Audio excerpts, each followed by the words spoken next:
আজকের জীবন্ত ঈশ্বরকে জানাই ধন্যবাদ। আজকে ঈশ্বর আরও একটিবার আমাকে সুযোগ করে দিয়েছেন তার পবিত্র বাইবেল পাঠের জন্য। তার জন্য ঈশ্বরকে, ঈশ্বর পিতা, পুত্র, পবিত্র আত্মাকে অসংখ্য অসংখ্য ধন্যবাদ জানাই।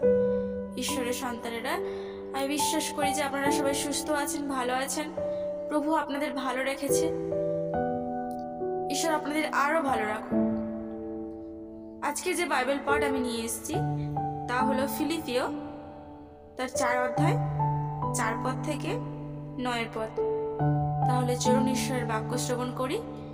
আপনার কাছে যদি বাইবেল থেকে থাকে অবশ্যই বাইবেলটা খুলবেন এবং আমার সঙ্গে আপনারাও পাঠ করুন।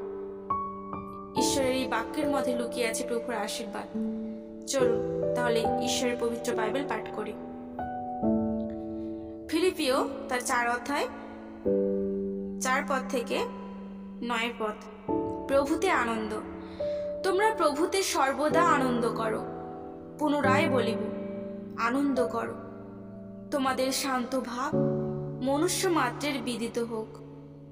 প্রভু নিকটবর্তী। কোনো বিষয়ে ভাবিত হইও না, কিন্তু সর্ব বিষয়ে প্রার্থনা ও বিনতি দ্বারা ধন্যবাদ সহকারে তোমাদের যাচনা সকল ঈশ্বরকে জ্ঞাত করো। তাহাতে সমস্ত চিন্তার অতীত যে ঈশ্বরের শান্তি, তাহা তোমাদের হৃদয় ও মন খ্রিস্ট যিশুতে রক্ষা করিবে।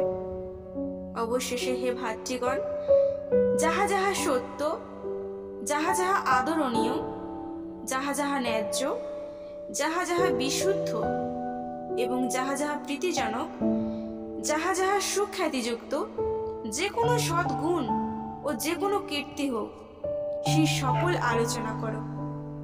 তোমরা আমার কাছে যাহা যাহা শিখিয়াছ, গ্রহণ করিয়াছ ও শুনিয়াছ ও দেখিয়াছ, সেই সকল করো। তাহাতে শান্তির ঈশ্বর তোমাদের সঙ্গে সঙ্গে থাকিবেন। আমেন। ঈশ্বর তার আপন বাক্যে সবাইকে আশীর্বাদ যুক্ত করুক। আমেন। ঈশ্বরের সন্তানেরা, এত সুন্দর মধুর বাক্য আজকের ঈশ্বর আপনার সাথে কথা বললেন এবং কি আমার সাথেও কথা বলল। আজকের ঈশ্বর এখানে বাক্যে বলেছে যে কোনো বিষয়ে ভাবিত হইও না, কিন্তু সর্ব বিষয়ে প্রার্থনা ও বিনতি দ্বারা ধন্যবাদ সহকারে তোমাদের যাচনা সকল ঈশ্বরকে জ্ঞাত করো। তাহলে ঈশ্বর বলেছে যে তোমাদের জীবনে যাহা কিছু সমস্যা, তোমরা যে কোনো বড় বড় বিপদে পড়ো না কেন, যে কোনো অসুখ, যা কারোর অর্থের অভাব, যে কোনো সমস্যা, প্রভুর কাছে প্রার্থনা করুন বিনতি সহকারে, ধন্যবাদ সহকারে। এখনকার সময়ে বা এখন আমরা সবাই প্রত্যেককে যখন কোনো বিপদে পড়ি তখন কি আমরা ঈশ্বরকে ধন্যবাদ দিই? আপনি কি দেন? অবশ্যই আমরা দিই না।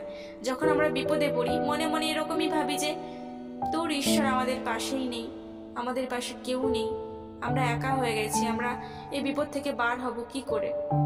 কিন্তু যখন আমরা কোনো বিষয় থেকে প্রভুর যিশু নামেতে বেরিয়ে আসতে পেরেছি বা যেটা আমি প্রার্থনা করেছি তার উত্তর পেয়েছি, তখন আমরা খুশি আছি, তখন আমরা ঈশ্বরকে ধন্যবাদ দিচ্ছি।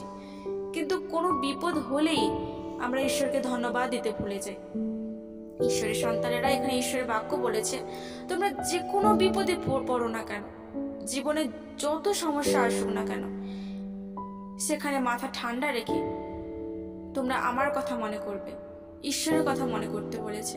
তাই আজকের আমরা যে কোনো সমস্যায় পড়ি না কেন, আমরা কাঁদবো না, আগে ঈশ্বরের কথা ভাববো এবং ঈশ্বরের কাছে প্রার্থনা করবো। আমরা কোনো জগতের মানুষের কাছে কান্নাকাটি করব না, আমরা একান্তভাবে একটা ঘরে নিজের দরজা বন্ধ করে ঈশ্বরের কাছে বিনতি সহ ধন্যবাদ সহকারে প্রার্থনা করব। অবশ্যই ঈশ্বর আমাদের পাশে থাকবেন। এখানে বলেছে তোমরা সর্ববিষয়ে প্রার্থনা ও বিনতি দ্বারা ধন্যবাদ সহকারে তোমাদের যাচনা সকল জ্ঞাত করো। তাহাতে সমস্ত চিন্তার অতীত যে ঈশ্বরের শান্তি, তাহা তোমাদের হৃদয় ও মন খ্রিস্ট যিশুতে রক্ষা করবে। তখন আমাদের ঈশ্বর সদা প্রভু যীশু খ্রিস্ট আমাদেরকে সেই বিপদ থেকে রক্ষা করবে। এবং ঈশ্বরের বাক্য বলেছে যে তোমরা তারপরে দেখুন যে হে ভাতৃগণ, যাহা যাহা সত্য, যাহা যাহা আদরণীয়, যাহা যাহা ন্যায্য, যাহা যাহা বিশুদ্ধ এবং যাহা যাহা প্রীতিজনক এবং যাহা যাহা সুখ্যাতিযুক্ত সদ্গুণ, তা কিছু তোমরা আলোচনা করো। আমরা সবসময় মুখ থেকে ভালো কথা আলোচনা করব, ঈশ্বরের বাক্য আলোচনা করব। আমরা কখনো মানুষের নিন্দা করব না, খারাপ কথা বলবো না, কুকথা বলবো না, মানুষের কুখ্যাতি করব না, মানুষের ভালো কিছু করবো। কারোর কোনো বিচার করার ক্ষমতা আমাদের মধ্যে নেই। আমরা যদি অন্যের বিচার করি তাহলে আমাদের বিচার আরো করা হবে। আমাদের কোনো অধিকার নেই অন্য মানুষের বিচার করা। আমরা আমাদের মতন থাকি, ঈশ্বরের বাক্য প্রত্যেকটা মুহূর্তে আলোচনা করি, পরচর্চা পরনিন্দা থেকে দূরে থাকি, তাহলে দেখবেন আপনাদের জীবন, আমার জীবন সুন্দরভাবে ঈশ্বর সাজিয়ে দিয়েছে। আমরা কিছু না চাইতে ঈশ্বর আমাদেরকে দিয়ে দেবে। আর আমাদের জীবনে এমন কোনো সমস্যা আসবে না যে সমস্যা থেকে আমরা বেরোতে পারবো।